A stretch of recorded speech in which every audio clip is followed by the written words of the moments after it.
Sun's Height, Book 7 of 2920, the last year of the First Era. 4. Sun's Height, 2920, the Imperial City, Cyrodiil. The Emperor, Riemann III, and his potentate Versidue, Shaye, took a stroll around the Imperial Gardens. Studded with statuary and fountains, the North Gardens fit the Emperor's mood, as well as being the coolest acreage in the city during the heat of summertide. Austere tiered flower beds of blue-gray and green towered all around them as they walked. "Vivek has agreed to the prince's terms for peace," said Riemann. "My son will be returning in 2 weeks' time." "This is excellent news," said the potentate carefully. "I hope the Dunmer will honor the terms. We might have asked for more. The fortress at Black Gate, for example. But I suppose the prince knows what is reasonable. He would not cripple the empire just for peace. I have been thinking lately of Rija and what caused her to plot against my life," said the emperor, pausing to admire a statue of the slave queen Alessia before continuing.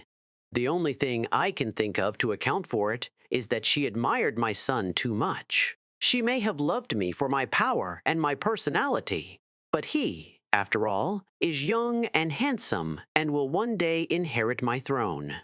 She must have thought that if I were dead, she could have an emperor who had both youth and power." "The prince was in on this plot?" asked Versidue Shaye. It was a difficult game to play, anticipating where the emperor's paranoia would strike next. "Oh, I don't think so," said Riemann, smiling.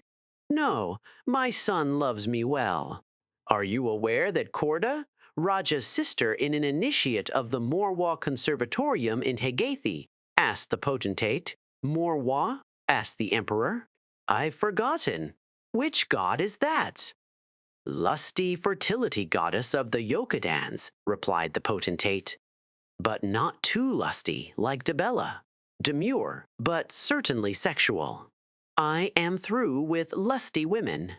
The Empress, Rija, all too lusty. A lust for love leads to a lust for power." The emperor shrugged his shoulders. "But a priestess in training with a certain healthy appetite sounds ideal." "Now what were you saying about the Black Gate?" 6. Sun's Height, 2920. Thurzo Fortress, Cyrodiil. Rija stood quietly looking at the cold stone floor while the emperor spoke. He had never before seen her so pale and joyless.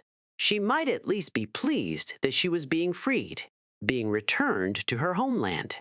Why, if she left now, she could be in Hammerfell by the Merchants' Festival. Nothing he said seemed to register any reaction from her. A month-and-a-half stay in Thurzo Fortress seemed to have killed her spirit. "I was thinking," said the emperor at last, "of having your younger sister Corda up to the palace for a time.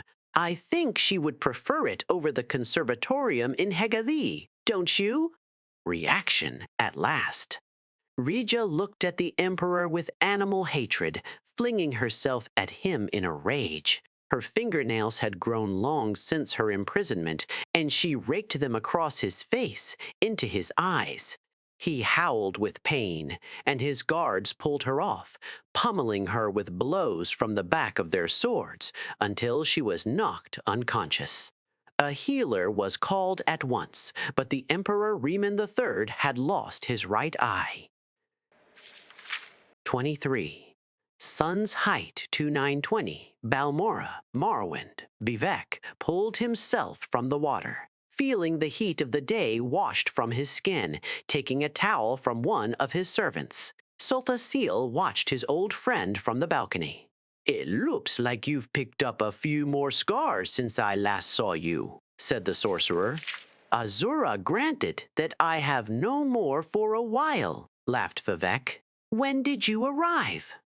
"A little over an hour ago," said Sultha Seal, walking down the stairs to the water's edge. "I thought I was coming to end a war, but it seems you've done it without me." Yes, 80 years is long enough for ceaseless battle, replied Vivek, embracing Sothasil. We made concessions, but so did they. When the old emperor is dead, we may be entering a golden age. Prince Julek is very wise for his age. Where is Almalexia? Collecting the Duke of Mournhold. They should be here tomorrow afternoon. The men were distracted at a sight from around the corner of the palace. A rider was approaching through the town, heading for the front steps. It was evident that the woman had been riding hard for some time. They met her in the study, where she burst in, breathing hard. "We have been betrayed," she gasped. "The Imperial army has seized the Black Gate." 24 Sun's Height, 2920, Balmora, Morrowind. It was the first time in 17 years that the three members of the Morrowind Tribunal had met in the same place, since Sothasil had left for Artaeum. All three wished that the circumstances of their reunion were different. From what we've learned, while the prince was returning to Cyrodiil to the south, a second Imperial army came down from the north, said Vivek to his stony-faced compatriots. It is reasonable to assume Julek didn't know about the attack. But neither would it be unreasonable to suppose that he planned on being a distraction while the Emperor launched the attack on Black Gate, said Sothasil. This must be considered a break of the truce. Where is the Duke of Mournhold? Asked Bivek.